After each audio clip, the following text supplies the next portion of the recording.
Le gouvernement de la République du Sénégal et le Millennium Challenge Corporation, MCC, ont signé le 16 septembre 2009 un accord de don, le Compact, dont les interventions sont articulées autour de programmes intégrés de développement de pôles régionaux dans les zones nord et sud du pays.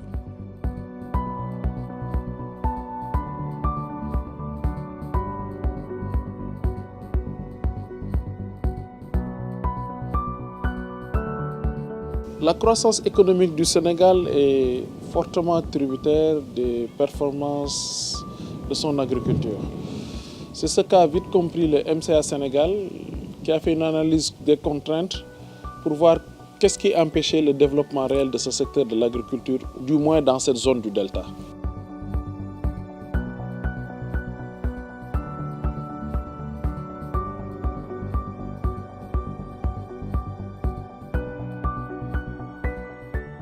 Au terme de cet accord, le MCC accorde au gouvernement du Sénégal, agissant par l'intermédiaire du Millennium Challenge Account Sénégal, MCA Sénégal, un programme de financement de montant maximum de 540 millions de dollars américains, soit environ 270 milliards de francs CFA pour mettre en œuvre le programme sur une durée de 5 ans. Ce développement nécessitait des investissements relativement lourds pour agrandir la base productive. Ainsi, la première contrainte résidait dans la maîtrise totale de l'eau. Ces axes hydrauliques sont envahis par des plantes aquatiques et les endiguements ne sont pas à des côtes qui permettent une exploitation optimale ou bien profiter des avantages tirés du fleuve Sénégal. Ainsi, le MCA Sénégal, avant son intervention, a vite remarqué qu'on ne pouvait irriguer que 11 800 hectares de terre du fait de ces contraintes, ce qui empêchait aujourd'hui de pouvoir booster la production de riz ou de tomates, de l'oignon dans cette zone.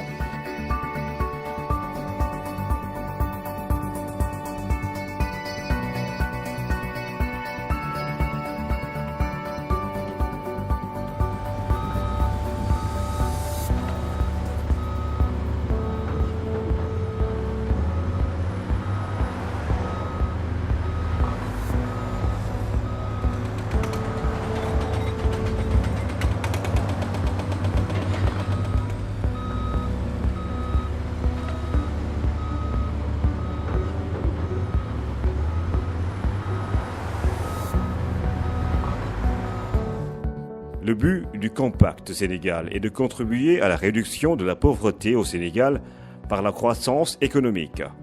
L'objectif du programme est de permettre l'amélioration de la productivité agricole et l'accès aux marchés et aux services grâce à des investissements au niveau des infrastructures structurantes dans les secteurs des routes et de l'irrigation à travers 2 grands projets. Le projet de réhabilitation des routes nationales 2 et 6, dont l'objectif est d'accroître l'accès aux marchés et aux services en vue de réduire les durées de transport et les coûts.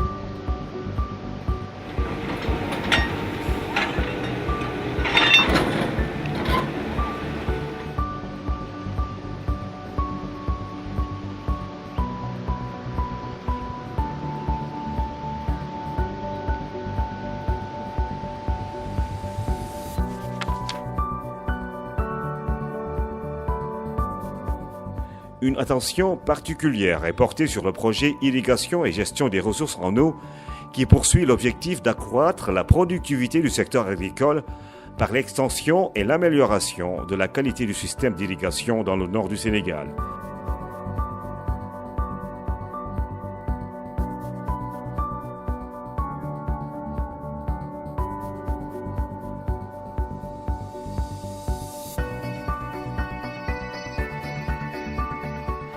Ce projet irrigation et gestion des ressources en eau se fixe entre autres défis une bonne valorisation des ressources en eau dans le delta et la vallée du fleuve Sénégal, production agricole compétitive, une croissance durable réduisant de façon significative la pauvreté au Sénégal.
Au-delà de la réalisation des infrastructures hydrauliques structurantes, il s'agit de créer un cadre réglementaire et institutionnel permettant une bonne gestion foncière et la sécurisation des investissements de sorte à promouvoir l'entrepreneuriat. Le projet est réalisé à travers deux activités principales: la réalisation du schéma hydraulique du delta, l'aménagement de cuvettes d'inondation dans le Podor.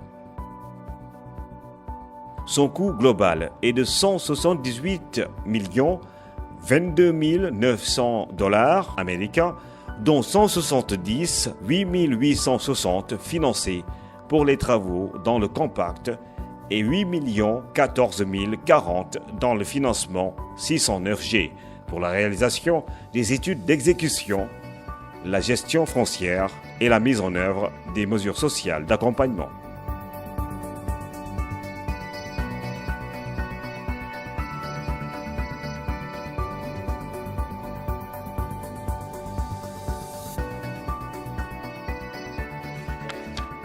Le lot 1. Dans sa mission de réhabilitation d'ouvrages, constitue un ensemble d'actions allant de la réhabilitation à l'entretien d'ouvrages avec prise en charge de toutes les phases intermédiaires dans une expertise totale, donnant ainsi au résultat tout son éclat de professionnalisme et de durabilité. Prise gravitaire de la station de Ronc. Réhabilitation et entretien des rideaux de pale-planche existants. Réhabilitation de l'ancien barrage de Bundum sur le Gorom Aval. D'importants travaux de démolition suivis d'évacuation ont jalonné le parcours des travaux pour laisser libre cours à des ouvrages de remplacement, démolition d'ouvrages, caractéristiques techniques. L'activité principale de la commune de Ronc tourne autour de la riziculture. Et qui parle de riziculture parle forcément de l'eau.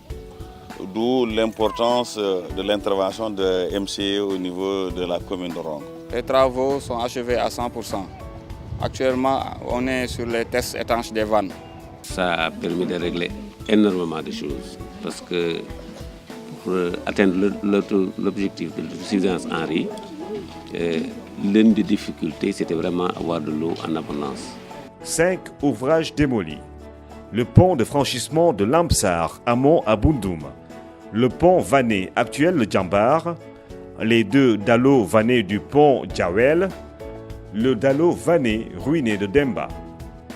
Des ouvrages de remplacement ou supplémentaires viennent enrichir le projet et combler ainsi le gap des démolitions dans une approche de mise à niveau pour une meilleure sécurité. 6 ouvrages neufs, en remplacement des ouvrages vétustes démolis et évacués ou supplémentaires à l'existant sont construits. Nouvel ouvrage de prise gravitaire âgée, prise actuelle doublée par un ouvrage de type similaire. Le nouveau barrage vanné de Bundum sur le Gorom Aval. Le barrage vanné actuel a été doublé avec un ouvrage similaire, avec cependant de meilleures caractéristiques hydrauliques.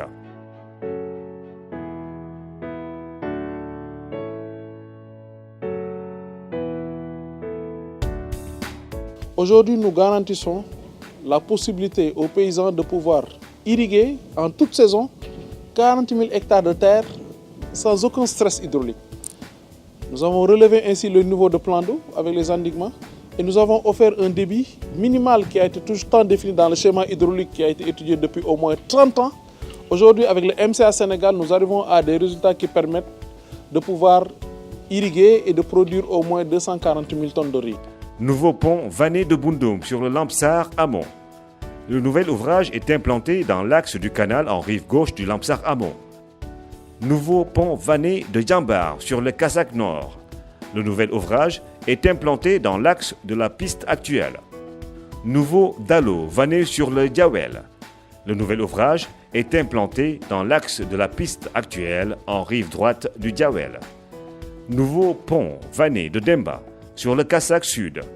Le nouvel ouvrage est implanté dans l'axe de la piste actuelle et en action solidaire d'accompagnement. La remise des fournitures scolaires et de médicaments aux communautés rurales de Gandon et de Djama, à Bundum et à Rosbetio. La réfection des postes de santé de Ronc et Bundum, etc.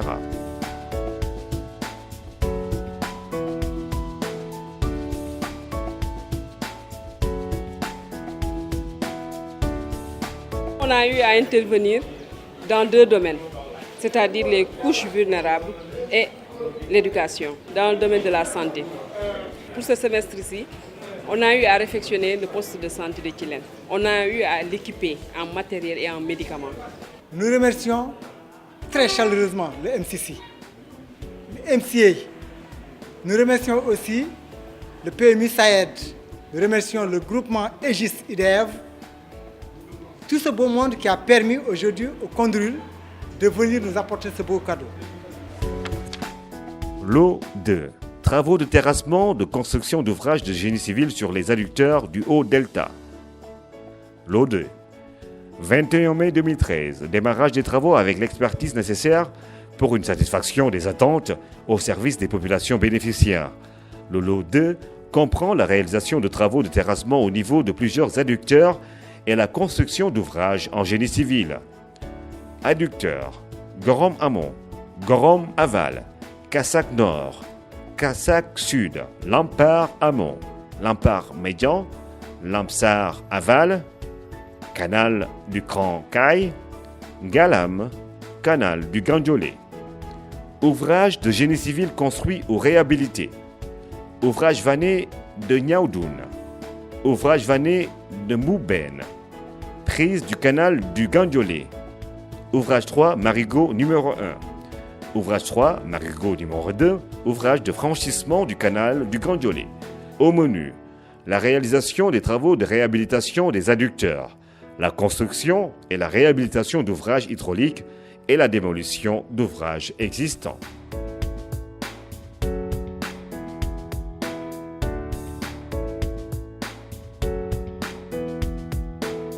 Comme vous le savez, il y a eu des années où il y a eu beaucoup de difficultés pour satisfaire les besoins en eau, surtout en contre-saison chaude.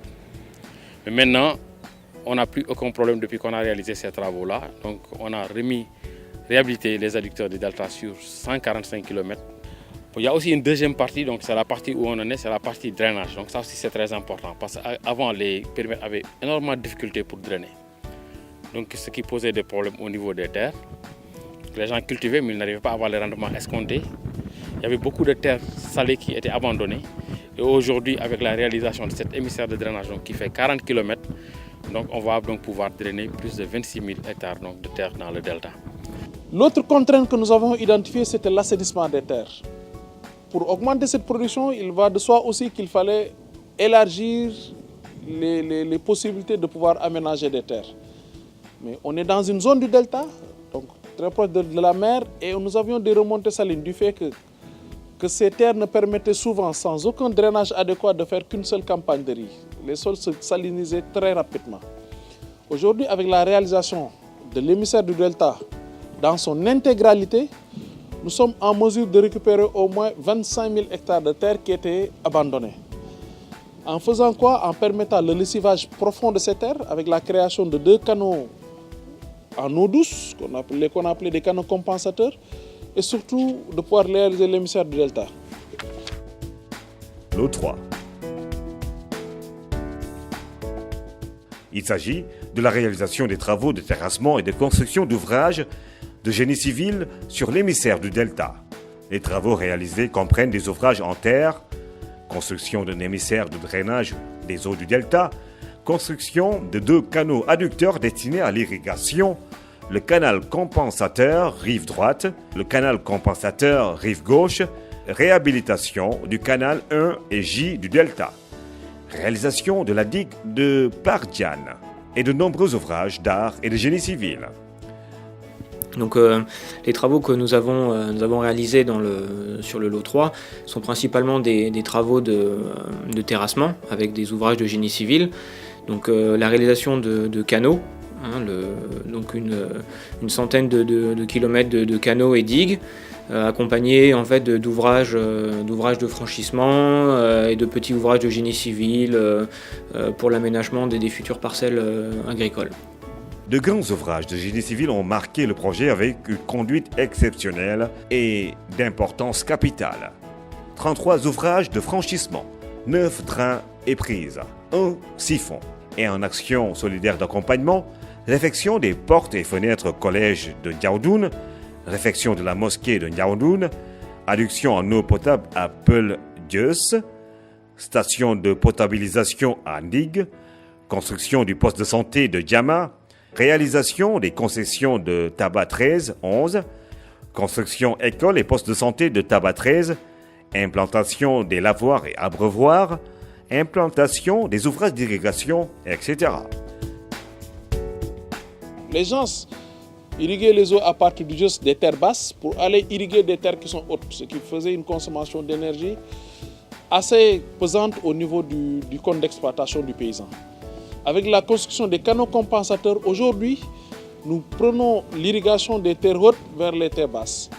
Et pour l'autre volet où le genre et développement est vraiment présent dans le projet, c'est dans la conception des ouvrages compensatoires. Parce que vous savez, nos travaux, les 2 canaux qu'on fait, les canaux compensateurs qu'on fait, que ce soit au niveau de la rive gauche ou bien de la rive droite, impactent directement des activités ou bien des concessions, des cases de santé, des écoles.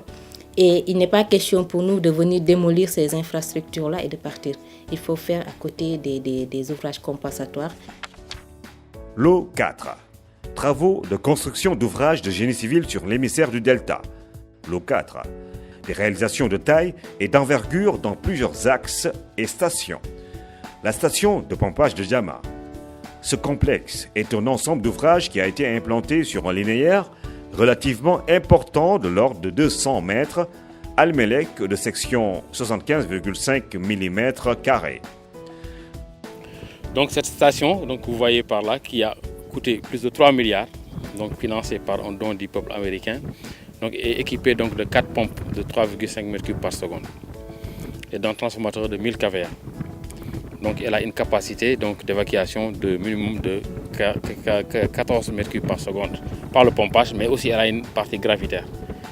Donc ce qui fait que nous n'aurons pas besoin de pomper tout le temps. Donc on aura juste besoin de pomper quand le niveau du fleuve Sénégal en aval est supérieur au niveau dans le chenal.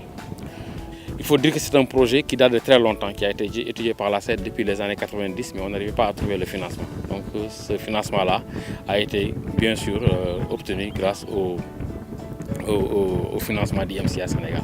Pour les ouvrages d'art, le seuil déversoir en sortie de la dépression de Krankaï. D'une largeur de 30 mètres au plafond et d'une longueur de 28 mètres, le seuil du déversoir a été implanté en avant de la digue de protection actuelle. La dénivelée entre les côtes au plafond, entre la cuvette de Krankaï et émissaire est de 0,60 mètres. Il est associé à un franchissement supérieur pour l'accès au périmètre de Bundoum, cet ouvrage, et à 7 travées de 3,95 sur 4 mètres pour une largeur de piste circulable de 6 mètres. Le siphon de Krankaï. Ensemble composite formé par 3 ouvrages différents et fortement imbriqué dans un site étroit. Le siphon de Yalar. Cet ouvrage est composé d'un tube en dallo de béton implanté sous le lit de l'émissaire de largeur intérieure de 1 mètre dont le radier est calé à moins 3,40 mètres JGN et de longueur 174 mètres. Les installations de chantier que sont l'amener et le repli des matériels, les installations de l'entreprise. Études d'exécution. Contrôle interne et externe de qualité. Travaux préparatoires. Ouvrages provisoires. Dans une approche participative, le projet a intégré des actions solidaires pour le développement durable. Création d'un groupement pour le reboisement, construction du marché de Mboumbène, construction de l'école et du poste de santé, distribution de fournitures scolaires à l'école de Mboumbène, construction de latrines au niveau du hameau à proximité de Krankaï, etc.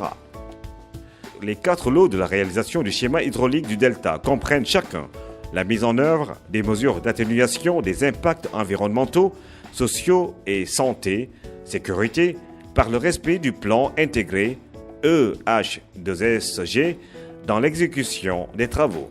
Et dans la mise en œuvre des mesures environnementales et sociales, différents volets sont explorés dans une approche participative pour le développement. Hygiène, santé et sécurité. Accords et conventions, contrats et partenariats avec services de sécurité et de secours d'urgence avec des ONG, etc. mise en œuvre des mesures de prévention, santé et sécurité, des visites médicales, des soins infirmiers, des séances de sensibilisation, entre autres. Environnement, accords et conventions avec les communautés et les services techniques, déclaration pour l'installation des ICPE à la DREC et autorisation au service régional des mines et de la géologie et collectivités locales pour les zones d'emprunt et la coupe d'arbres. Mise en œuvre des mesures environnementales, dont l'assistance aux AEP en cas d'interruption de l'alimentation en eau potable, tout basement comme mesure compensatoire à la perte des ressources végétales, entre autres. Genre et social, information et sensibilisation, embauche et protection du personnel local, programme de prévention VIH-Sida et maladies hydriques, gestion des conflits et relations avec les communautés. Les ouvrages réalisés par les MCA Sénégal avec le soutien du peuple américain ont permis de sécuriser environ 36 000 hectares de superficie exploitable.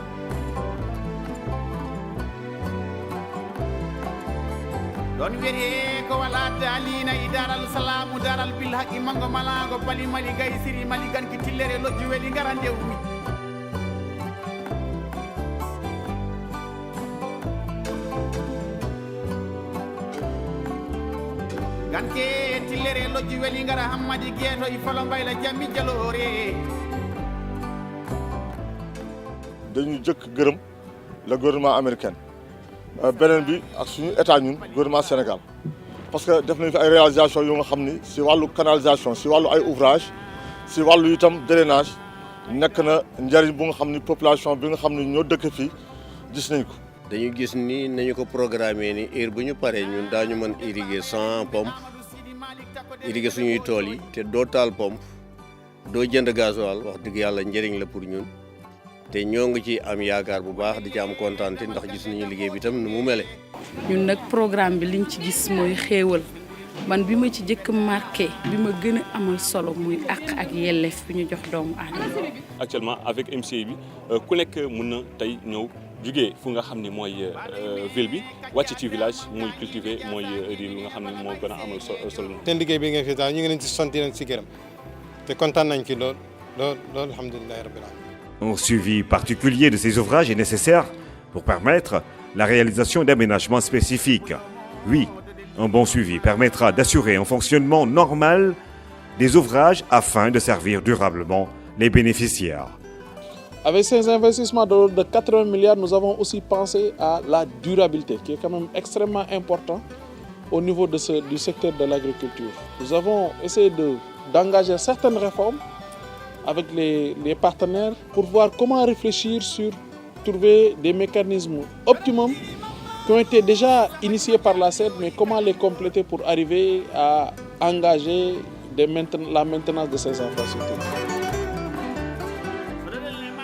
L'atteinte des objectifs du projet laisse entrevoir une multitude de perspectives qui, toutes, convergent vers un seul idéal, une meilleure productivité agricole, base d'une croissance forte et durable en vue de l'éradication de la pauvreté au Sénégal.